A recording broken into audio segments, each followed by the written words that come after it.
Good morning Telangana. నేను సంగప్ప. ఇవాళ పేపర్లో వచ్చినటువంటి ముఖ్యమైన వార్తలను చూసి వాటిని విశ్లేషిద్దాం. ముందుగా వెలుగు చూద్దాం. వెలుగు ఆరోగ్య తెలంగాణ దిశగా సర్కార్ అడుగులు వేస్తుంది. ఇప్పటికే కంటి వెలుగు సక్సెస్ఫుల్గా కొనసాగుతుంది. తర్వాత ఈఎన్టీ టెస్టులు, తర్వాత ట్రీట్మెంట్కి సంబంధించిన ఏర్పాటు జరుగుతుందని చెప్పి తీసుకుంది.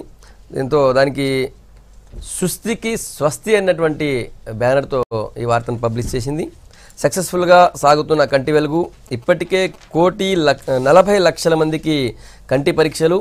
ఈ నెల నుంచి ఈఎన్టీ డెంటల్ టెస్టులు రాష్ట్ర వ్యాప్తంగా అమలు. వైద్య బృందాలు రెడీ. 3,000 రూపాయల విలువైన వినికిడి యంత్రాలు ఫ్రీ. ఆరోగ్యశ్రీ కింద కాక్లియర్ ఆపరేషన్లు అంటూ ఆ వార్తను పబ్లిష్ చేసింది. అది ప్రధానంగా. నెక్స్ట్ చూసినట్టయితే అమెరికాలో విద్యార్థి వీసాల్ని దుర్వినియోగం చేశారని చెప్పి అక్కడ ఉన్న అధికారులు వలపన్ని వాళ్ళు స్టింగ్ ఆపరేషన్ చేసి 8 మంది బ్రోకర్లని అరెస్ట్ చేశారు. వాళ్ళ వలలో 600 మంది విద్యార్థులు పడ్డారంటున్నారు. వాళ్ళందరూ కూడా స్వదేశాలకు పంపేందుకు ప్రయత్నం జరుగుతుంది. ఇందులో ఎక్కువ మంది, ఈ 8 మంది బ్రోకర్లు తెలుగు వాళ్ళు, 600 మంది విద్యార్థులు కూడా ఎక్కువ మంది భారతీయులే ఉన్నారు. దానికి సంబంధించిన వార్త అన్ని పేపర్లు కూడా ప్రధానంగా తీసుకున్నాయి. ఉత్తుత్తి వర్సిటీ పెట్టి ట్రాప్ చేశారు. అమెరికాలో తెలుగువారి అరెస్టులో మరో కోణం అంటూ తీసుకుంది వెలుగు. చదువు పేరుతో ఉద్యోగాలు చేసేవారిని పట్టుకునేందుకు ఆపరేషన్. వర్సిటీ అధికారుల అవతారం ఎత్తిన అమెరికా పోలీసులు. ట్రాప్లో పడ్డ మధ్యవర్తులు, వారితో పాటు స్టూడెంట్లు అరెస్ట్ అంటూ వార్తను తీసుకుంది. ఆ తర్వాత హైదరాబాద్లో డబుల్ బెడ్రూమ్ ఇళ్ల నిర్మాణంలో ప్రమాదం జరిగింది. 5 పశ్చిమ బెంగాల్ కూలీలు చనిపోయినారు. ప్లాట్ఫామ్ కూలడంతో 10వ అంతస్తు నుంచి పడ్డ కూలీలు 4 అక్కడికక్కడే దుర్మరణం. చికిత్స పొందుతున్న ఇంకొకరు. తర్వాత మృతులంతా బెంగాల్ కూలీలు అంటూ వార్తను తీసుకుంది. ఒక స్పెషల్ స్టోరీ పబ్లిష్ చేసింది వెలుగు సోషల్ ఇష్యూ మీద. కొలువులు సాఫ్ట్, బతుకులు హార్డ్ అన్నటువంటి బ్యానర్తో ఒక వార్త తీసుకుంది. సాఫ్ట్వేర్ ఉద్యోగుల్లో ఎక్కువగా నమోదవుతున్న విడాకుల కేసులు అని చెప్పి ఈ స్టోరీ సారాంశం. చిన్న చిన్న కారణాలు తగవులకే బై అంటున్న నవదంపతులు, పచ్చని కాపురాల్లో చిచ్చురేపుతున్న టెక్నాలజీ, లొల్లి పెంచుతున్న వాట్సాప్, ఫేస్బుక్ చాటింగ్, ఆర్థిక స్వతంత్రత కూడా కారణమే అంటున్న నిపుణులు అంటూ దాన్ని పబ్లిష్ చేసింది. ఎక్కువగా హైదరాబాద్లోనే నమోదవుతున్నాయి ఇట్లాంటి కేసులు అనేది ఈ స్టోరీ చెప్తుంది. నెక్స్ట్ ఈనాడు చూద్దాం. ఈనాడు అమెరికా వీసా అన్నటువంటి దాంతో పబ్లిష్ చేసింది. అమెరికాలో నకిలీ వర్సిటీ ఏర్పాటు చేసి వలపన్ని అక్కడ ఉన్నటువంటి ఇమిగ్రేషన్ అధికారులు ఈ నకిలీ విద్యార్థి వీసాలకు సంబంధించినటువంటి దాన్ని ర్యాకెట్ ఛేదించినారు. 8 మంది దళారుల అరెస్టు, అందరు తెలుగు వాళ్ళే. 600 మందిని స్వదేశాలకు పంపడానికి చర్యలు అంటూ ఆ వార్త కథనం. తర్వాత నుమాయిష్లో జరిగినటువంటి అగ్ని ప్రమాదం తర్వాత నిన్న ఎగ్జిబిషన్ సొసైటీ నిన్న కూర్చుంది.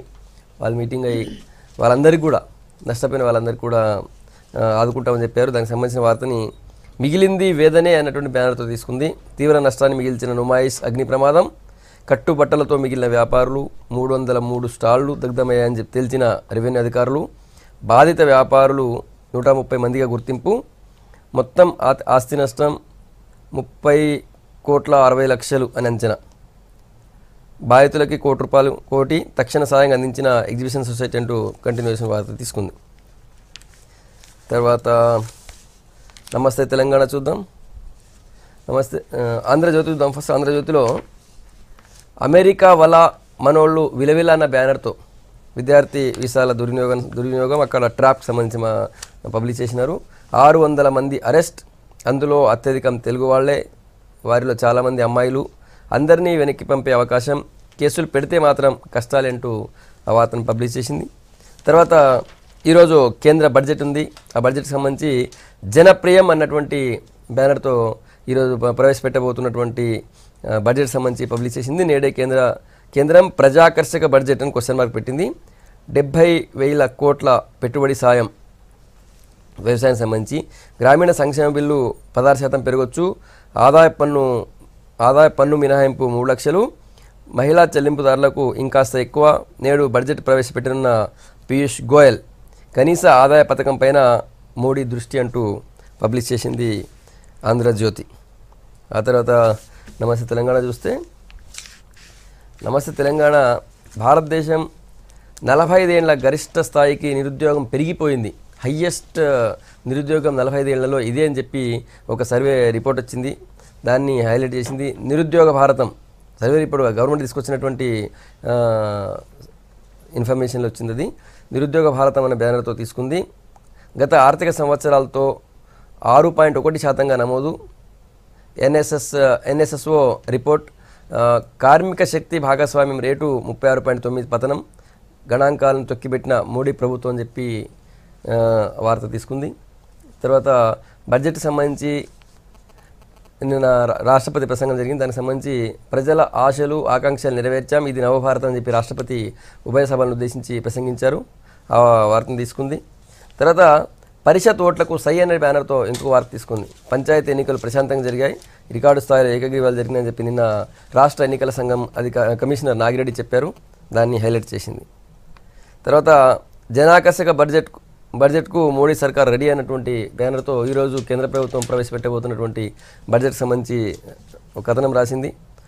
తర్వాత అమెరికాలో మన విద్యార్థులు విలవిల అన్నటువంటి బ్యానర్తో అక్కడ తిన్నటువంటి విద్యార్థి వీసాల నకిలీ వీసాలకు సంబంధించినటువంటి ఆ పోలీసులు అక్కడ అరెస్ట్ చేసినటువంటి దాన్ని హైలైట్ చేసింది. ఇవి ప్రధానంగా ఉన్నటువంటి వార్తలు. ఇంతకుముందు పత్రికల్లో వచ్చినటువంటి వార్తలను చూసాం, వాటిని విశ్లేషిద్దాం. మనతో బీజేపీ నుంచి అధికార ప్రతినిధి మాధవి చౌదరి గారు, తర్వాత కాంగ్రెస్ నుంచి అధికార ప్రతినిధి కైలాస్ నేత గారు, టీఆర్ఎస్ నుంచి శుభప్రద్ పటేల్ గారు మనతో ఉన్నారు. ఈరోజు వెలుగు ఒక ప్రత్యేకతను తీసుకుంది. ఇప్పటిదాకా 1,40,00,000 మందికి కంటి పరీక్షలు జరిగాయి కంటి వెలుగు ద్వారా. అలా చాలామందికి వాళ్ళ ట్రీట్మెంట్ కూడా జరిగింది, కళ్ళద్దాలు ఇచ్చారు. ఇప్పుడు రాష్ట్ర ప్రభుత్వం అంతకుముందే ప్రకటించింది ఎలక్షన్ ముందు. ఇప్పుడు రాష్ట్ర ప్రభుత్వం ఈఎన్టీ టెస్టులకి రెడీ అయింది. ఈఎన్టీ టెస్టులు, ఈఎన్టీ ట్రీట్మెంట్, అందులో డెంటల్తో సహా. సో దానికి సంబంధించినటువంటి 3,000 రూపాయల వీళ్ళకి ఒక్కొక్కటి పూర్తిగా చెవి వినబడిన వాళ్ళకి 3,000 రూపాయల వినికిడి యంత్రాలను కూడా ఇస్తా అని చెప్పి గవర్నమెంట్ ప్లాన్ చేస్తుంది. చూద్దాం దాంతో నిజంగా ఇవి రెండు జరుగుతాయి. గ్రామాల్లో ఉన్నటువంటి ప్రాథమికంగా చిన్న చిన్న ఇబ్బందితో బయటపడుతున్న వాళ్ళందరూ బయటపడతారా, ఇబ్బందులతో ఉన్న వాళ్ళందరూ కూడా. కంటి వెలుగు, తర్వాత ఈఎన్టీ టెస్టులు, దాని గురించి మాట్లాడదాం. ముందు మాధవి గారు చెప్పాలా. మాధవి గారు ఎట్లా చూస్తారు? దీనివల్ల నిజంగానే అందరికీ సమస్యలు దూరం అవుతాయి అనుకోవచ్చా? కానీ సాధ్యమైతే ఫస్ట్ వీళ్ళ యంత్రాంగం అంతా సరిపోతుంది అనుకోవచ్చా? ఒకటి, ముందు నిజంగానే అందరికీ ఆరోగ్యం అందుబాటులో ఉంటే డెఫినెట్గా అభినందించాల్సిన విషయం. కాకపోతే మనం చూడాల్సింది ఏంటంటే ఇవాళ కంటి వెలుగు ఒక సక్సెస్ అని మాట్లాడుతున్నారు. అది ఏ రకంగా సక్సెస్ అనేది సంగప్ప గారు మనం ఆలోచించాల్సిన అవసరం ఉంది. ఎందుకంటే ఇవాళ ఒట్టి పరీక్షలు చేస్తే సక్సెసా? ఎంతమందికి అద్దాలు వచ్చినాయి? మొన్నటికి మొన్న సాక్షాత్ అసెంబ్లీలో రాజాసింగ్ గారు అడిగిన క్వశ్చన్కి సీఎం గారు ఆన్సర్ చేశారు. ఏమని చెప్పారు? ఇంకా మేము ఆపరేషన్ చేయటం మొదలెట్లేదు, ఇంకా అందరికీ కళ్ళద్దాలు ఇవ్వలేదు, ఏదో ఒట్టి టెస్టులు మాత్రమే చేసామని సీఎం గారే ఆన్సర్ ఇచ్చారు కదా. ఇంకా సీఎం గారు ఆన్సర్ ఇవ్వలేదని చెప్పలేదు, సీఎం గారు అందరికీ ఇవ్వలేదు, అదే కళ్ళద్దాలు కూడా అందరికీ రాలేదు, కొంతమందికే వచ్చింది. చాలా మంది కూడా అదే రాజాసింగ్ గారు అడిగిన క్వశ్చన్ అదే, చాలా మంది ఇంకా మాకు రాలేదని అడుగుతున్నారు. ఇంకా ఆపరేషన్స్ చేశారా, చేయలేదా, ఏంటి మరి ఇంకా ఆపరేషన్స్ పరిస్థితి అంటే ఇవాళ ఒట్టి టెస్టులు చేసి ఊరుకుంటే సరిపోయిందా? అది హిట్టా అంటే నాకు అర్థం కావట్లా. ఇవాళ టెస్టులు చేసినాక ఇవాళ నిజంగా అక్కడ ఆపరేషన్ అయితే కళ్ళద్దాలు పెట్టుకోవడం వల్ల మంచిగా గుర్తు కనబడడం వల్ల కారు కోటేసిన చెప్పి గ్రామాల్లో చర్చ జరిగింది. మరి ఇవాళ 1,40,00,000 మందికి టెస్టులు చేసామంటున్నారు. దాంట్లో ఎంతమందికి ఆపరేషన్ అవసరం, వాళ్ళలో ఎంతమందికి చేశారు, లేదా ఎప్పుడు చేస్తారు అనేది కూడా ఉండాలిగా సంగప్ప గారు. అది ఉందా? ఎప్పుడు చేస్తారు అనేది లేదు. ఇవాళ అది సక్సెస్. సో నెక్స్ట్ ఇవాళ మనం డెంటల్ ఈఎన్టీకి వెళ్తున్నాం. ఇవాళ మనకు ఉన్న సిబ్బంది ఎంతమంది ఉన్నారు? దేశవ్యాప్తంగా మీరు చూసుకుంటే, ఐ మీన్ మన అట్లీస్ట్ మన రాష్ట్ర వ్యాప్తంగా చూసుకుంటే ఈఎన్టీ మనకి గవర్నమెంట్ డాక్టర్స్ ఎంతమంది ఉన్నారు? 80 మంది. ఈ 80 మందితో రాష్ట్రం అంతా మీరు చెకప్లు చేయిస్తారా? కాలేజీలో ఉన్న వాళ్ళని ప్రైవేట్ వాళ్ళందరినీ తీసుకొస్తాను. అదే మీరు ప్రైవేట్ వాళ్ళని తీసుకొస్తారో కాలేజ్ వాళ్ళని తీసుకొస్తారో సరైన ఒక విధానం అయితే ఉండాలి. ఇవాళ కంటి వెలుగు మీరు చేశారు. ఈ కంటి వెలుగులో మీరు ఎంతమందికి అద్దాలు ఇచ్చారు, ఇంకా ఎంతమందికి పెండింగ్ ఉంది, ఆపరేషన్స్ ఎంతమందికి అవసరం, వాళ్ళకి ఎప్పుడు చేస్తారు, ఎక్కడ చేస్తారు, ఏంటి, దీని గురించి అయితే ఒకటి ఉండాలిగా. అది ఏమీ లేదు. మళ్ళీ ఇప్పుడు కొత్తగా డెంటల్ ఇది చెయ్యండి కాదు అని అన్నట్ల. అట్లాగే మీరు ఏదైతే ప్రామిస్ చేశారో హాస్పిటల్స్ అవన్నీ కూడా చేస్తే బాగుంటుంది. ఇవాళ ఏమని చెప్పారు? 100 పడకలు హాస్పిటల్ కడతామన్నారు. కట్టారా? చెప్పండి మీరు. ఒక్కొక్క అసెంబ్లీ దీనికి 100 పడకల హాస్పిటల్ కడతా ఉన్నారు, సూపర్ స్పెషాలిటీ హాస్పిటల్స్ చేస్తా ఉన్నారు. అసలు ఇక్కడ మన ఉస్మానియా గాంధీకే దిక్కు దివానం లేదు, డాక్టర్స్ అపాయింట్మెంట్ లేదు, ఇక్కడ డాక్టర్స్ హెల్మెట్లు పెట్టుకుని పనిచేస్తున్నారు. ఇవాళ మీరు చూసుకుంటే తెలంగాణ రాష్ట్రంలో చివరికి బ్లడ్ కూడా కల్తీ అయ్యి ఆ శాంపిల్స్ ని వెనక్కి పంపించాల్సిన అవసరం ఆ రోజు వచ్చింది. అంటే దాంట్లో ఈ బూజు పట్టింది, బ్లడ్ శాంపిల్ కూడా బూజు. అంటే ఇవాళ నేను అనేది ఏంటంటే ఇవాళ ఆరోగ్యం అనేది నిజంగానే సామాన్యుడికి అవసరమైన ఇది, అది అందుబాటులో లేకుండా అయ్యింది. అందుకని కేంద్ర ప్రభుత్వం తీసుకొచ్చిన ఆయుష్మాన్ భారత్ ఇక్కడ ఇంప్లిమెంట్ చేయండి అంటే మా ఆరోగ్యశ్రీ చాలా మంచిది. ఆరోగ్యశ్రీ డెఫినెట్లీ ఆయుష్మాన్ భారత్ రాకముందు ఆరోగ్యశ్రీ డెఫినెట్గా మంచిదే కాదని అన్నట్ల. ఇవాళ ఆయుష్మాన్ భారత్ వచ్చినాక డెఫినెట్గా కవరేజ్ ఆఫ్ డిజీజెస్ ఎక్కువ దీంట్లో, ప్లస్ ఒక ఫ్యామిలీకి 5 lakhs పర్ ఇయర్.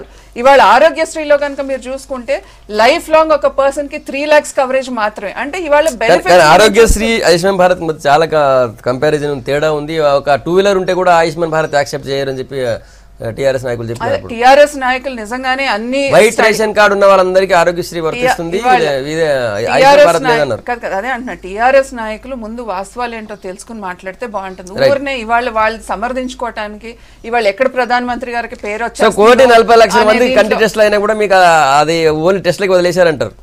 ఒట్టి టెస్ట్లు కాదు కదండి కావాల్సింది, వాళ్ళకి ఎప్పుడు చేస్తారు అనేది కూడా చెప్పాల్సిన అవసరం ఉంది. చేయలేదు. ఇవాళ ముఖ్యమంత్రి గారే స్వయంగా అసెంబ్లీలోనే చెప్పారు 8 మందికి ఏమో ఇదైందని చెప్పి వార్తలు వచ్చినాయి. అయితే కాదని చెప్పి తర్వాత చెప్పారు. ఆపరేషన్స్ అనేది స్టార్ట్ అవ్వలేదని సాక్షాత్ ముఖ్యమంత్రి గారు మొన్న అసెంబ్లీలో మా రాజాసింగ్ గారు అడిగిన క్వశ్చన్ కి ఇచ్చిన సమాధానం. ఓకే, కైలాస్ నేత గారు మీరు ఎట్లా చూస్తారు? ఒకవేళ ఆరోగ్య తెలంగాణ మార్చాలంటే ప్రభుత్వం ఒక కృతనిశ్చయంతో ఉంటే తప్పకుండా మనం అందరం స్వాగతించాల్సింది. ఎందుకంటే డెఫినెట్గా పల్లెల్లో దాదాపు ఉన్నటువంటి జనాభా 60% ఉన్నది. అందులో దారిద్ర్యతగా ఉన్నటువంటి వాళ్ళు 40% ఉన్నారు సార్. వాళ్ళందరూ కూడా ఆరోగ్యానికి సంబంధించినటువంటి విషయాల్లో కూడా చైతన్యం లేదు. ప్రభుత్వం వాళ్ళని మోటివేట్ చేసి ఈ ఉదాహరణకు కంటివేలుగానే కార్యక్రమం చేశారు, మనం కూడా స్వాగతిస్తున్నాం, దానికేం వ్యతిరేకం. కానీ అయితే నేనేమంటున్నానంటే ప్రభుత్వం దగ్గర ఉన్నటువంటి సమర్థత ఎంత, అధికారులు ఎంత ఉన్నారు, సిబ్బంది ఎంత ఉన్నారు, వారికి కావాల్సినటువంటి పరికరాలు ఏంటి, అదంతా కూడా పూర్తి స్థాయిలో కసరత్తు చేయాల్సినటువంటి అవసరం ఉంటుంది. ప్రభుత్వం ఆడావిడిగా ఆరంభరాలు చేసేసి పేపర్ కటింగ్ ఇచ్చి పేపర్లలో యాడ్లు ఇచ్చేసి ₹1,00,00,000 ధనం వృధా చేయడం కంటే కూడా కొంత అంటే మనం కొంతమందిని ప్రత్యేకంగా ఎన్నుకొని ఎవరికి సీరియస్ ఉంది, ఎవరికి తర్వాత చేయాల్సినటువంటి ప్రాధాన్యత క్రమాన్ని ప్రభుత్వం ఎంచుకొని చేస్తే తప్పకుండా ఇది సక్సెస్ అవుతుంది. కానీ ఒకటేసారి లక్షలాది మంది చేయాలని ఆతృత అనేది మంచిది కాదు. దానివల్ల ప్రయోజనం ఉండదు. దానివల్ల వచ్చేటువంటి దీర్ఘకాలిక సమస్యలకు మనం ఎక్కడ కూడా చేయలేనటువంటి పరిస్థితి. ఎందుకంటే సిబ్బంది లేదు ప్రభుత్వం దగ్గర. రెండోది ఏంటంటే ప్రాథమిక వైద్యశాలలో డాక్టర్ల యొక్క నియామకాలు కూడా జరుగుతలేదు సార్. ఇప్పటి వరకు గడిచినటువంటి 5 సంవత్సరాల్లో కాంట్రాక్ట్ బేసిక్లో వస్తుంది తప్ప రెగ్యులర్ ప్రాతిపదిక మీద మనం తీసుకోవటం లేదు. రెండవది పడకల సంఖ్య పెంచాలని ప్రభుత్వం హామీ ఇచ్చినమాట వాస్తవమే, కానీ అది కార్యరూపం దాల్చటం లేదు. ఇటువంటివన్నీ కూడా పూర్తి చేయాలి. మొన్న కేసీఆర్ కిట్ చేశారు, చాలా సంతోషం. ఎందుకంటే పేదలకు అది కొంత మేరకు లాభం చేకూర్చిన సంగతి. కానీ గడిచిన 5 నెలల నుంచి కేసీఆర్ కిట్కు డబ్బులు వస్తలేవు, దానికి సంబంధించినటువంటి బిల్లులు మంజూరు కావటం లేదు, ఇవ్వటం లేదు. సంఖ్యనేమో పెరుగుతూ ఉంది రోజు రోజు. ఏది నమోదు చేసుకున్నటువంటి గర్భిణుల సంఖ్య మీరు 5 నెలల నుంచి వస్తలేదని మనం పత్రికలు చూస్తా ఉన్నాం. ఇటువంటి వాటిని మనం తీసుకోవాల్సినటువంటి అవసరం ఉంటుంది ప్రభుత్వం. కానీ ఇంకా రెండోది, గతంలో ఆరోగ్యశ్రీ అనే కార్యక్రమం ఒక బ్రహ్మాండమైన కార్యక్రమం, చాలా బాగుంది. డెఫినెట్గా మనం ఏ పార్టీలో ఉన్నా మన అందరం కూడా స్వాగతిస్తామని ముఖ్యమంత్రి గారు చెప్పారు. వెల్కమ్, మీరు చేసే కార్యక్రమాలు కూడా మేము స్వాగతిస్తున్నాం. కానీ గడిచిన 2 నెలల నుంచి దానికి సంబంధించినటువంటిది అన్ని హాస్పిటల్లో బంద్ చేశారు సార్. ఆరోగ్యశ్రీ అవును సార్, అనేక హాస్పిటల్ 256 హాస్పిటల్లో తీసుకోవటం లేదు. దీని మీద కొంత ప్రభుత్వం దృష్టి పెట్టి తీసుకుంటే బాగుంటుంది. కానీ ఆడంబరంగా చెయ్యాలనే తపన ఉండి ఆ తపన కార్యరూపం దాల్స్తే బాగుంటుంది. మీరు ఆడంబరం అంటున్నారు, వాళ్ళు మా కంటి వెలుగులో కళ్ళద్దాలు పెట్టుకుని కారుకు గుద్దినారు మొత్తం. ప్రజల తీర్పు అయితే స్పష్టం సార్. ప్రజలు వాళ్ళకు మ్యాండేటరీ ఇచ్చారు. ఆడంబరం వల్ల వచ్చే ప్రయోజనం తెలంగాణ ప్రయోజనం అంతిమంగా ఆడంబరంగా తీసుకొచ్చారు, మీరు ఏం చేయలేదు. అది ఇప్పటిదాకా ఒక్కటి కూడా కళ్ళద్దాలు కూడా ఎంతమందికి ఇచ్చారనేది ప్రశ్న. ఈరోజు 1,40,00,000 మందిని దాదాపు 8,582 గ్రామాల్లో అంతా కూడా కంటి వెలుగు పరీక్షలు జరిగినాయి. దాంట్లో 21,52,000 మందికి కంటద్దాలు కూడా ఇవ్వడం జరిగింది ఆల్రెడీ. ఇంకా మిగతా 8 లక్షల మందికి ఏదైతే చిన్న చిన్న కంటి సమస్యలు ఉన్నాయో వాళ్ళకి ఆపరేషన్స్ కావచ్చు, సర్జరీస్ కావచ్చు, చిన్నగా క్లియర్ చేయడం కావచ్చు, ఇవన్నీ కూడా ఉన్నాయని చెప్పేసి మాకున్నటువంటిది మాకు ప్రభుత్వం ఉన్నటువంటి డేటా. అయితే ఈరోజు ఆరోగ్య తెలంగాణ దిశగా తెలంగాణ ప్రభుత్వం ప్రయాణిస్తున్నది. దాంట్లో ఈరోజు ఉన్నటువంటి ఇదే గాంధీ హాస్పిటల్ కావచ్చు, ఉస్మానియా హాస్పిటల్ కావచ్చు, ఇంతకుముందు ఏ పరిస్థితిలో ఉండే ఈరోజు ఏ పరిస్థితిలో ఉన్నాయి, ఈరోజు ఉన్నటువంటి ఆ ఐసీ సెంటర్లు కావచ్చు, మొత్తం ఈ రాష్ట్ర వ్యాప్తంగా 40 డయాలసిస్ సెంటర్లు తీసినటువంటి రాష్ట్రం ఈ తెలంగాణ ప్రభుత్వం. అందరు కూడా డయాలసిస్ కోసం గతంలో ఎంతో ఇబ్బందులు పడేది. పేద వాళ్ళు కిడ్నీలు ఫెయిల్ అయ్యి డయాలసిస్ చేసుకోలేని పరిస్థితి దుస్థితిలో చాలామంది ఉన్నటువంటి పరిస్థితి. ఈరోజు 40 డయాలసిస్ సెంటర్లు ఈ ప్రభుత్వం తెరిచింది. ఈ భవిష్యత్తు మొత్తం అసలు ఈరోజు ప్రభుత్వం దగ్గర అసలు డేటానే లేకుండా గతంలో అసలు ఎంతమందికి ఏ సమస్యలు ఉన్నాయి, ప్రభుత్వం ఒక బడ్జెట్ పెట్టాలంటే అసలు సమస్యలు ఏమున్నాయి, ఏ విధంగా వాళ్ళకు సాయం అందించాలనే డేటా లేదు. కాబట్టి పూర్తి స్థాయిలో ఈరోజు వైట్ రేషన్ కార్డు ఉన్నోళ్ళక లేనోళ్ళక కాకుండా ప్రతి ఒక్కరికి కంటి వెలుగు పరీక్షలు నిర్వహించినాం. అట్లనే రేపు ఈఎన్టీకి సంబంధించినటువంటి పరీక్షలు కూడా నిర్వహించబోతున్నాం. ఈరోజు మీకు వచ్చినటువంటి మీరు చేస్తున్నది ఏంది, ఈరోజు ఆరోగ్యశ్రీలో కవరేజ్ ఎంత ఉందో దాంట్లో ఎంతమంది అయితే ఎంత జనాభా అయితే కవరేజ్ అవుతుందో ఆయుష్మాన్ భారత్ కింద ఉన్నటువంటి ఆ టర్మ్స్ అండ్ కండిషన్తో అంతమందికి కవర్ అయ్యేటువంటి పరిస్థితి లేదు. అదే ఇది ఆరోగ్యశ్రీకి లిమిట్ లేదు, ఎంతవరకన్నా సాయం పొందేటటువంటి అవకాశం ఉంది. లిమిట్ లేదా? చెప్పండి. లేదు, మీ దానికన్నా ఆయుష్మాన్ భారత్ కన్నా ఆరోగ్యశ్రీ మేలు కాబట్టే ఈ రోజు ఈ ప్రభుత్వం ఆయుష్మాన్ భారత్ మీరు చెప్పినట్టు అసలు మీ కేటగిరీలో అలా ఏదైతే కండిషన్స్ ఉన్నాయో ఆయుష్మాన్ భారత్ కి ఆ కండిషన్స్ మొత్తం వైట్ రేషన్ కార్డు అందరు కూడా ఈరోజు ఎన్ని లక్షల మందికి ఆరోగ్యశ్రీ వర్తిస్తుందో అంత మందికి వర్తించే పరిస్థితి లేదు. మీరు ఒకసారి తెలుసుకోండి, ఆయుష్మాన్ భారత్ కు ఉన్నటువంటి టర్మ్స్ అండ్ కండిషన్స్ తెలుసుకోండి. ఈరోజు వీళ్ళు అన్నట్టు ఇంతకుముందు కంటి వెలుగు ప్రారంభించినప్పుడు కూడా ఇట్లనే అన్నారు, మీ దగ్గర ఎంత సిబ్బంది ఉంది ఏముంది అన్నారు. ఈరోజు చేసి చూపించడం జరుగుతుంది, విజయవంతంగా సాగుతుంది. 1,40,00,000 మందిని పరీక్షించడం అంటే మామూలు విషయం కాదు కదా. చిత్తశుద్ధి ఉండాలి, ప్రభుత్వం దగ్గర కమిట్మెంట్ ఉండాలి. ఆ కమిట్మెంట్తోని ప్రభుత్వం కొనసాగుతుంది. మా కేసీఆర్ గారి డైరెక్షన్లో బ్రహ్మాండంగా ఆరోగ్య తెలంగాణ దిశగా తెలంగాణ పయనిస్తుంది. ఇంతకుముందు ఆరోగ్య తెలంగాణ దిశగా రాష్ట్ర ప్రభుత్వం తీసుకొస్తున్నటువంటి చర్యల గురించి మాట్లాడినాం. ఇంకొకటి నేషనల్కి సంబంధించి జాతీయ స్థాయిలో 45 ఏళ్లలో ఎప్పుడు లేనంతగా ఈసారి అన్ఎంప్లాయ్మెంట్ పెరిగిపోయింది దేశంలో అనేది గవర్నమెంట్ సంబంధించిన సెంట్రల్ గవర్నమెంట్ సంబంధించినటువంటి national sample survey office NSSO చెప్పింది అనేది నిన్న బిజినెస్ స్టాండర్డ్ ఇంగ్లీష్ పేపర్లో వచ్చింది. అయితే ఆ రిపోర్ట్ బయటకు రాలేదు, ఇంకా అది ఎవ్రీ ఇయర్ వాళ్ళు బయట పెట్టాలి. కానీ సెంట్రల్ గవర్నమెంట్ అయితే ఇంకా అది బయట పెట్టలేదు. అయితే అది లీక్ అయింది, ఆ రిపోర్ట్ లీక్ అయిందని చెప్పి ఆ లీక్ అయిన సమాచారంతో పత్రిక రాస్తే నిన్న పెద్ద దేశవ్యాప్తంగా పెద్ద చర్చకు దారి తీసింది ఇది. దాన్ని మాట్లాడదాం. ముందు కాంగ్రెస్ నుంచి కైలాస్ నేత గారు మీరు ఎట్లా చెప్తారు, నిజంగా ఆ స్థాయిలో ఉందా? వాస్తవంగా నరేంద్ర మోడీ గారు యూపీఏ ప్రభుత్వాన్ని విమర్శిస్తూ దేశంలో కోట్లాది మంది ప్రజలకు వాగ్దానం చేసినటువంటి సందర్భం. ప్రతి సంవత్సరానికి 2 కోట్ల ఉద్యోగాలతో పాటు ఎవరైతే దేశంలో నిరుద్యోగులు ఉన్నారో, ఎవరైతే వ్యవసాయం మీద ఆధారపడ్డారో, ఇటువంటి మంచి రోజులు రాబోతూ ఉన్నాయి దేశ ప్రజలారా, యూపీఏ ప్రభుత్వాన్ని గద్దెదించి నాకు అవకాశం ఇవ్వని చెప్పిన సందర్భం లోపల ప్రజలు వారిని విశ్వసించి ఓటేశారు, మమ్మల్ని ఓడగొట్టినారు. అయితే అంతకంటే మేము ఇప్పుడున్నటువంటి ప్రభుత్వం కంటే మేము ఎన్నో అద్భుత కార్యక్రమాలు చేశాం. NREGP తీసుకోండి, దేశంలో ఉద్యోగ కల్పన విషయం తీసుకోండి, రిక్రూట్మెంట్లు తీసుకోండి, అన్నీ కూడా ఇప్పుడున్నటువంటి ప్రభుత్వం కంటే అద్భుతంగా చేసినప్పటికీ మీరు ఇచ్చినటువంటి ఏదైతే గారడీలతో ప్రజల్ని మభ్యపెట్టి మోసం చేసినట్టుగా మనం అర్థం చేసుకోవాల్సినటువంటి అవసరం ఉంటుంది. మీరు ఏ కార్యక్రమం తీసుకున్నా ఈ దేశం లోపల ఉదాహరణకు GST తీసుకున్నా దానివల్ల దేశ ప్రజలకు కానీ పేదలకు కానీ నష్టం జరిగే కార్యక్రమం. నోట్ల రద్దు కార్యక్రమం వల్ల దేశంలో సామాన్యులు మధ్యతరగతి దాదాపు 70 లక్షల మంది ఉద్యోగాలు కోల్పోయినటువంటి సందర్భం. మీరు ఇస్తున్నటువంటి 2 కోట్లకు అదనంగా ఈ దేశంలో నిరుద్యోగం పెరగడానికి కారణమైంది తప్ప తర్వాత ఫోర్బ్స్ జాబితాలో ఆ రిపోర్ట్లో కూడా ఉంది. ఒక్క నిమిషం, ఫోర్బ్స్ జాబితాలో ధనికులు పెరగడానికి అవకాశం ఇచ్చినారు తప్ప సామాన్యులకు ఏ రకమైనటువంటి మేలు చేశారు. రైతులకు మేము గత 4 సంవత్సరాలుగా మొత్తుకుంటా ఉన్నాం, మాఫీ చేయండి రుణమాఫీ అని, కానీ ఎక్కడా చేయలేదు. గడిచిన మొన్న ఎన్నికల్లో 3 రాష్ట్రాలు విజయం సాధించిన తర్వాత రుణమాఫీ చేసిన ఘన చరిత్ర మాది. అంతకంటే యూపీఏ ప్రభుత్వం 72,000 కోట్లు మాఫీ చేసిన చరిత్ర. కానీ మీరు ఎవరైతే పన్నులు ఎగవేశారో వాళ్ళకు సహాయం చేస్తూ బ్యాంకులలో ఎగగొట్టిన వాళ్ళకు డబ్బులు సాయం చేసినటువంటి మనం మర్చిపోదు. మొత్తం ఓవరాల్ గా నిరుద్యోగం 100% సార్ ఇవాళ దేశంలో సామాన్యులకు నిరుద్యోగులకు. మాధవ్ గారు ఏమనుసరిస్తారు మీ దగ్గరకు వస్తారు తర్వాత? మాధవ్ గారు ఒకటి ఫస్ట్ అసలు ఇది రిపోర్ట్ అనేది ఒఫీషియల్ గా బయటికి రాలేదు. రాలేదు. బయటికి రాని రిపోర్ట్ ని ఒక క్వశ్చన్ మార్క్ ఒక ఎక్స్క్లమేటర్ పెట్టి పేపర్లు ప్రచురించిన దాన్ని డిస్కస్ చేయటమే తప్పు అని నేను ఒకటి అంట. ఎందుకంటే ఇవాళ ఒఫీషియల్ గా వచ్చిన రిపోర్ట్ గురించి మనం మాట్లాడదాం. వచ్చిన లీక్ లో కరెక్టో కాదో తెలియనప్పుడు దాని గురించి డిస్కస్ చేయటమే కరెక్ట్ కాదని నేను ఒకటి అంటే సంగతి. రెండోది, ఇప్పుడు కైలాష్ నేత గారు అన్నట్టు ఇవాళ దేశంలో వచ్చినాక డెఫినెట్ గా డిస్కస్ చేద్దాం దాని గురించి. ఎందుకంటే లేనిపోయింది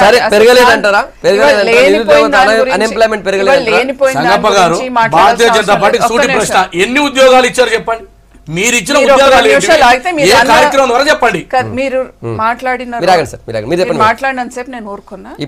రెండు మాటలు అడుగుతాం మిమ్మల్ని, దానికి సమాధానం చెప్పండి. ఇవాళ ఆయన చేసిన ఏదైతే ఆరోపణలు ఉన్నాయి అంటే రైతులకి మేమేం చెయ్యట్లేదు, అసలు ఉద్యోగాలు కల్పనే లేదు. ఉద్యోగాలు కల్పన లేకుండానే మీకు ఇవాళ వెళ్ళి మీరు రిజిస్ట్రేషన్స్ ఏదైతే ప్రావిడెంట్ ఫండ్ ఈఎస్ఐ అన్ని మీరు చూసుకుంటే అక్కడ అన్ని రిజిస్ట్రేషన్స్ ఎందుకు పెరుగుతున్నాయి అంటే ఉద్యోగాలు లేకపోతే అక్కడ ఆటోమేటిక్గా పెరుగుతాయా?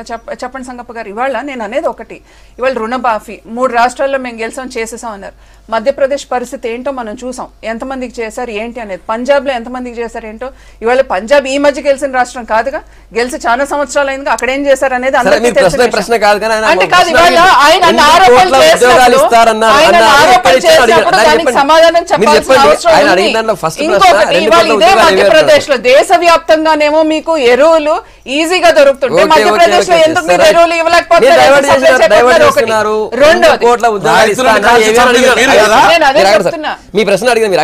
నేను అదే చెప్తున్నాను సంగప్ప గారు. ఇవాళ నిజంగానే ఉద్యోగ కల్పన లేదు అని కనుక మీరు అనుకుంటే ఎందుకు అక్కడ రిజిస్ట్రేషన్స్ గతం కన్నా ఇప్పుడు ఎందుకు అక్కడ పెరుగుతున్నాయి? ఈఎస్ఐ పిఎఫ్లు ఇవన్నీ అక్కడ పెరుగుతున్నాయి అంటే ఏంటి? ఉద్యోగాలు వస్తేనే కదా. రెండోది, ఇవాళ ముద్రా లోన్స్ మీరు చూసుకోండి, ఎన్ని కోట్ల మందికి ముద్రా లోన్స్ అంటే ఏంటి? He standing on his feet Sangappa గారు. తన కాళ్ళ మీద నుంచి ఇంకొక 10 మందికి ఉపాధి కల్పిస్తున్నాడు. డెఫినెట్ గా ఉద్యోగాలు ఇవాళ ఉద్యోగ కల్పన జరిగింది. అది గవర్నమెంట్ ఉద్యోగం కాకపోవచ్చు కానీ వాళ్ళ కాళ్ళ మీద నిలబడతారు. ఇవాళ ఆ రోజు కేంద్రంలో మేము చెప్పింది ఏంటంటే ఉద్యోగ కల్పన చేస్తామన్నా డెఫినెట్ గా చేసాం. మేబీ 2 కోట్లు కాకపోయిండొచ్చు, 2 కోట్లు కాకపోయిండొచ్చు కానీ డెఫినెట్ గా ఉద్యోగ కల్పన జరిగింది. ఇంకా ఇవాళ స్కిల్ డెవలప్మెంట్ ఇవన్నీ తీసుకురావడానికి కారణం కూడా ఏంటి అంటే వాళ్ళ కాళ్ళ మీద వాళ్ళు నిలబడాలి, నిలబడి ఇంకొక 10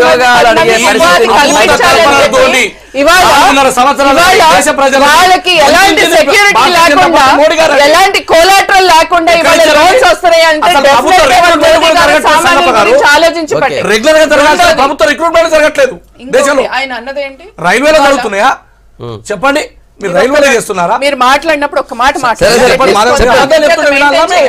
కొంచెం అది మెయింటైన్ చేస్తే బాగుంటుంది. ఇంకోటి ఆయన అన్నది ఏంటి? ఇవాళ దేశంలో ఎవరు రిచ్ ఆర్ బికమింగ్ రిచర్ అనేది మాట్లాడుతున్నారు.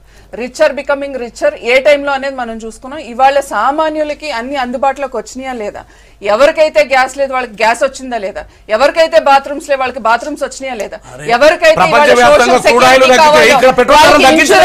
వాళ్ళకి ఇన్సూరెన్స్ అనేది కేంద్ర ప్రభుత్వం తీసుకొచ్చింది ఆలోచించాల్సిన అవసరం ఉంది. ఇవాళ మీరు ఎవరెవరికైతే లోన్లు ఇచ్చారో వాళ్ళని ఎట్లా పెద్దవాళ్ళని చేశారో అందరికీ అందుకనే ఇవాళ కేంద్ర ప్రభుత్వం నరేంద్ర మోదీ గారు అన్నది ఇంకో లౌటానా పడేగా అనేది అందుకనే అన్నారు. ఎవరెవరైతే ఇవాళ తీసుకున్నారో అందరు కక్కాల్సిన అవసరం ఉంది.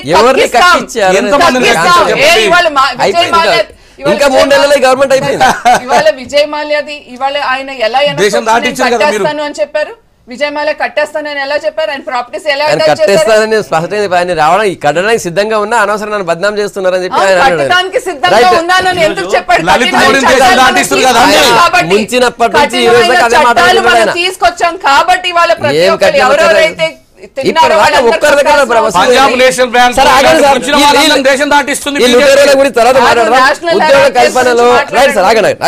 ఉద్యోగ కల్పనలో ప్రభుత్వం విఫలమైంది, 45 ఏళ్ల దానికంటే ఎక్కువ వెనుకబడిపోయింది అనేది పాయింట్. చెప్పండి, అన్ఎంప్లాయ్మెంట్ పెరిగింది అనేది రిపోర్ట్. ఈరోజు ఎన్ఎస్ఎస్ఓ అనేది ఒక సంస్థ ఏదైతే అది ప్రభుత్వ సంస్థ, సెంట్రల్ గవర్నమెంట్దే, ఆ సంస్థ ఒక నివేదిక ఇచ్చింది.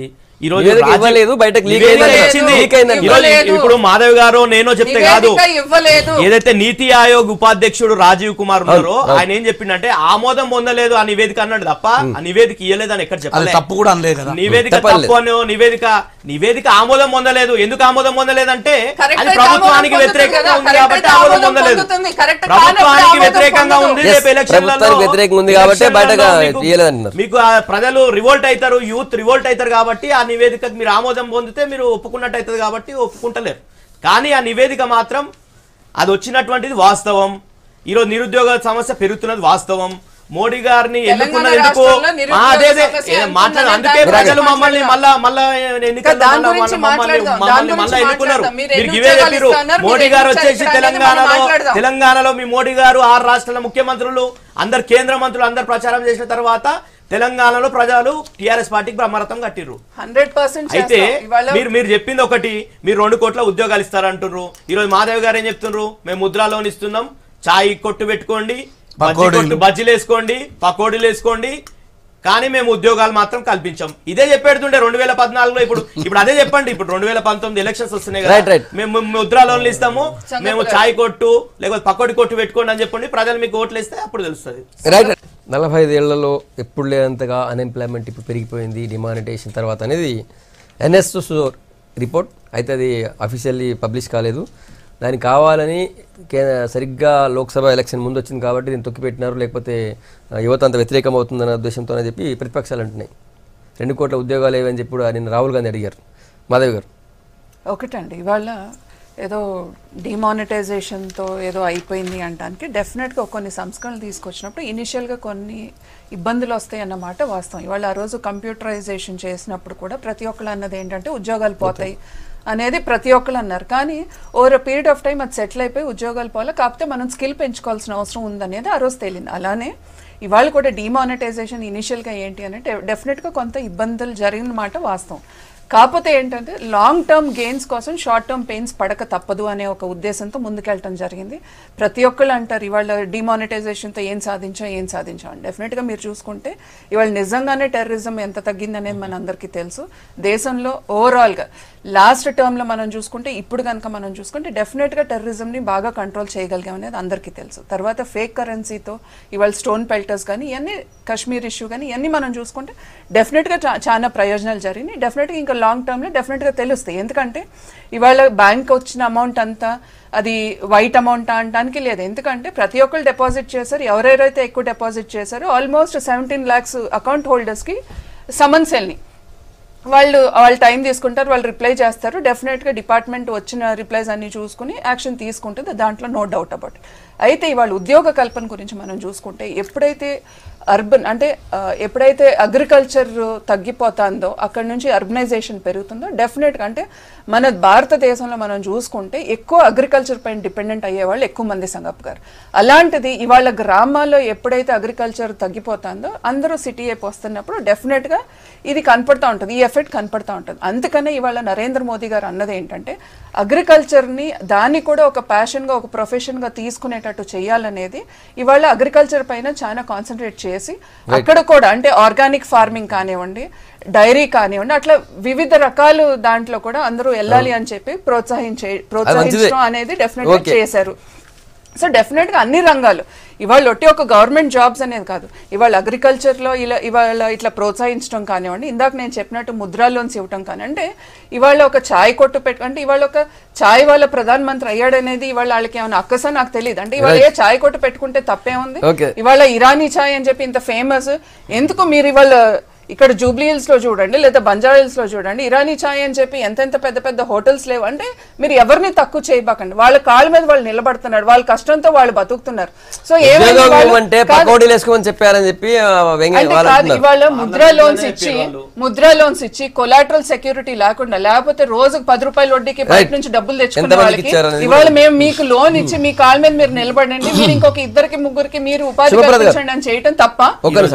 ఈ రోజు వీళ్ళు ఆ దాన్ని ఏదైతే నివేదిక వచ్చిందో దాన్ని ఒప్పుకొని ఏ విధంగా నివేదిక రాలేదు, చెప్పండి. నివేదిక రాలేదు, వచ్చిన తర్వాత మాట్లాడతాం. పెట్టలేరని చెప్పేసి నివేదిక రాలేదు, నివేదిక వచ్చిన తర్వాత రాలేదని నీతి ఆయోగ్ సంబంధించిన ఉపాధ్యక్షుడు చెప్పిండు. నివేదిక వచ్చింది కానీ మేము ఆమోదించలేమని చెప్తుండు. నివేదిక వచ్చిందని చెప్పిండు, వచ్చిందని చెప్పలేదు. చూసుకోండి మీరు.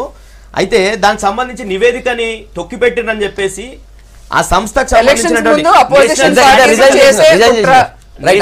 నేషనల్ స్టాటిస్టికల్ కమిషన్ సంబంధించినటువంటి తాత్కాలిక చైర్మన్ మోహనన్, అదేవిధంగా సభ్యులు ఇద్దరు కూడా ఈ నివేదికని ప్రచురిస్తలేరని చెప్పేసి, డిజైన్ చేసిన వాళ్ళు ఆ నివేదికను ప్రచురిస్తలేరని చెప్పేసి, నివేదికను బయటకు తీస్తలేరని చెప్పి ఇద్దరు కూడా రాజీనామా చేసింది వాస్తవమా కాదా? ఈరోజు నిరుద్యోగ సమస్య తీవ్రంగా పెరిగిపోతుంది దేశవ్యాప్తంగా. దానికి తోడు మీరు తీసుకున్నటువంటి నిర్ణయాలు, డిమానిటైజేషన్తో ఏం చెప్పిండు ప్రధానమంత్రి?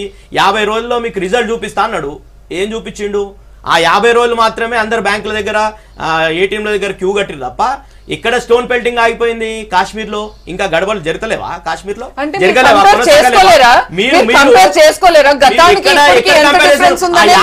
మాత్రమే అందరు బ్యాంకులు తిరిగిర్రు. తర్వాత ఏమైంది? ఎంతమంది నల్లధనం ఉన్న వాళ్ళని మీరు పట్టుకుర్రు? మీరు ఏం చేసి దాని రిపోర్ట్ ఏంది ఇప్పటివరకు? మీ డిమానిటేషన్ తర్వాత మీరు చేసినటువంటి చర్యలు ఏ లాభం దేశానికి, ఏ లాభం జరిగింది, ఏం లాభం జరిగింది అది చెప్పాలి. ప్రింటింగ్ ఖర్చులు కూడా నోట్ల రద్దు తర్వాత కొత్త నోట్లు ప్రింటింగ్ చేసేటటువంటి ఖర్చులు కూడా రాలేనటువంటి పరిస్థితుల్లో ఈరోజు ఈ ప్రభుత్వం డిమానిటేషన్ నిర్ణయం తీసుకుంది. ఈరోజు ఉద్యోగాలు ఇస్తామని చెప్పి సంవత్సరానికి 2 కోట్ల ఉద్యోగాలు ఇస్తామని చెప్పినటువంటి కేంద్ర ప్రభుత్వం ఏదైతే స్టాఫ్ సెలక్షన్ ముద్రా లోన్స్ ద్వారా ఉద్యోగాలు అడగని పరిస్థితి మాత్రమే కాదు, ఒక్కొక్కరు 10 మంది పెట్టుకునే అవకాశం ఇచ్చినా అంటున్నారు. ముద్రా లోన్ల ద్వారా మేము అదే చెప్పేడుతుండే, ముద్రా లోన్ల ద్వారా పకోడి బండి వేసుకున్నది కూడా మేము ఉద్యోగం కల్పించినట్టే. అంటే వాళ్ళు అదే చెప్పేడుతుండే. 2014లో చెప్పింది ఏంటంటే 2 కోట్ల మందికి ప్రతి సంవత్సరం 2 కోట్ల మందికి, అంటే 5 సంవత్సరాల్లో 10 కోట్ల మందికి ఉద్యోగాలు ఇస్తామని చెప్పేసి మోడీ గారు ప్రతి స్పీచ్ లో ఎన్నికల్లో చెప్పిండు. ఈ రోజు ఏం చేసిండు? ఉన్నటువంటి ఉద్యోగాలు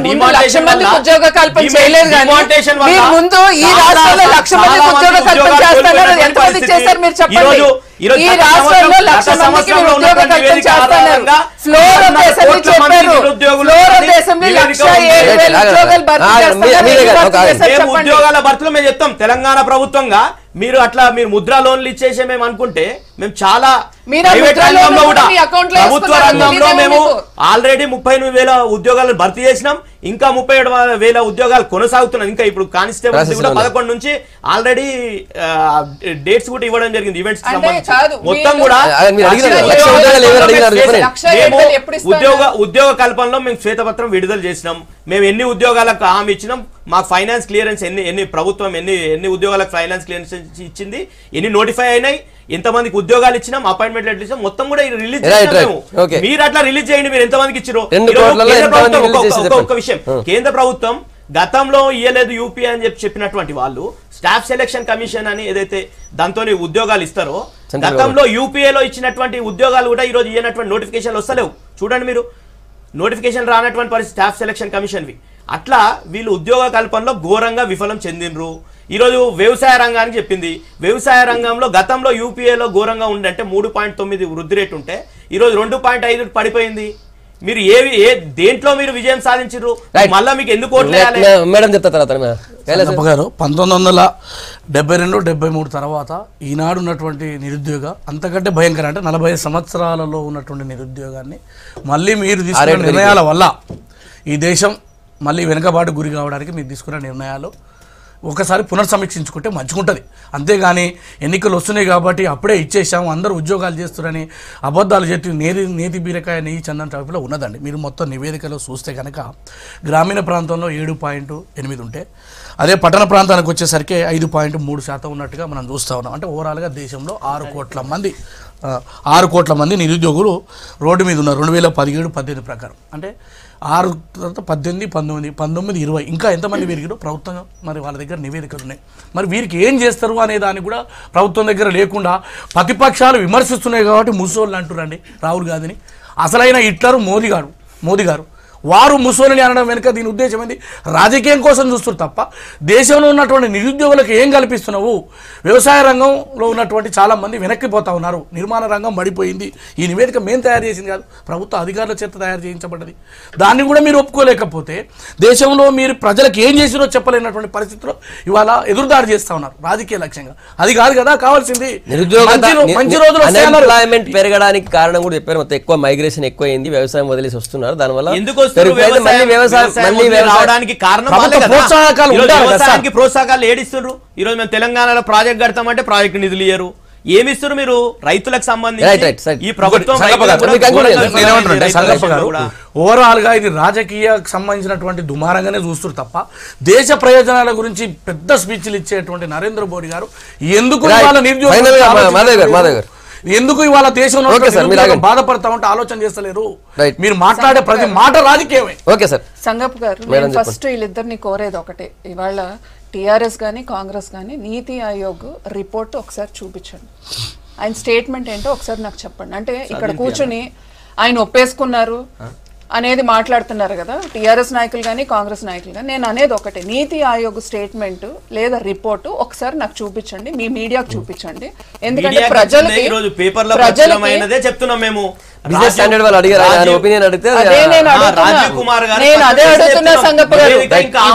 ఈ నివేదిక ఏదైతే లీక్ అయిన నివేదిక ఉందో అది ఆమోదం పొందలేదు.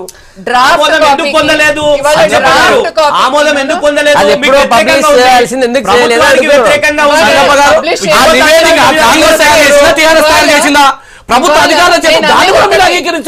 అనేది ఒకటి, ఇవాళ నివేదిక రాంది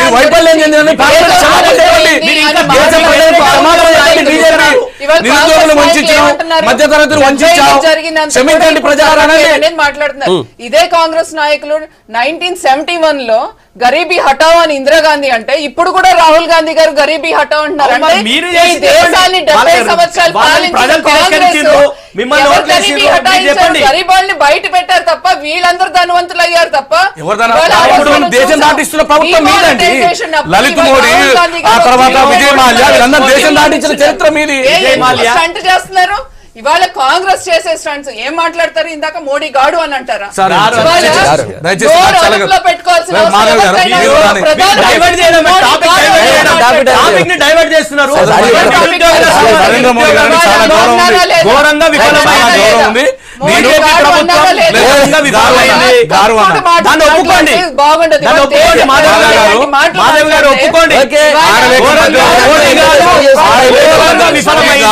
మోడీ గారు అన్నాను తప్ప అప్పుడే సరి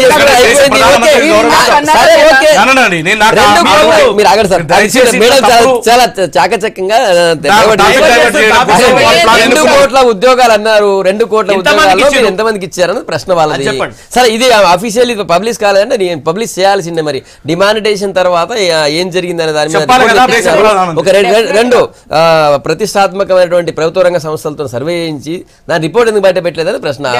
లీక్ అయింది, అది మీరు కాదన్నా కూడా ఒప్పుకోవాల్సింది. అది ఇవాళ కాదంటాం అనేది కాదు, ఇవాళ డెఫినెట్ గా అఫీషియల్ గా రిపోర్ట్ వచ్చినప్పుడు డెఫినెట్ గా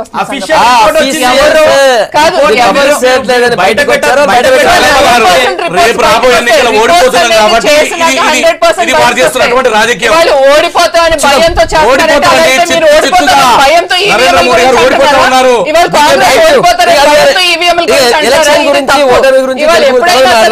మొత్తానికైతే ఫ్యాబ్రికేట్ చేసే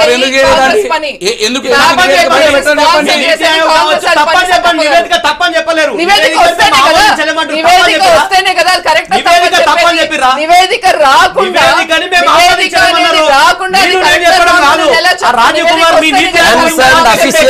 కన్సర్న్ అఫీషియల్స్ దీన్ని బయట పెట్టట్లేదని చెప్పి నిరసనగా రాజీనామా చేశారు. వాళ్ళే బయట పెట్టారు.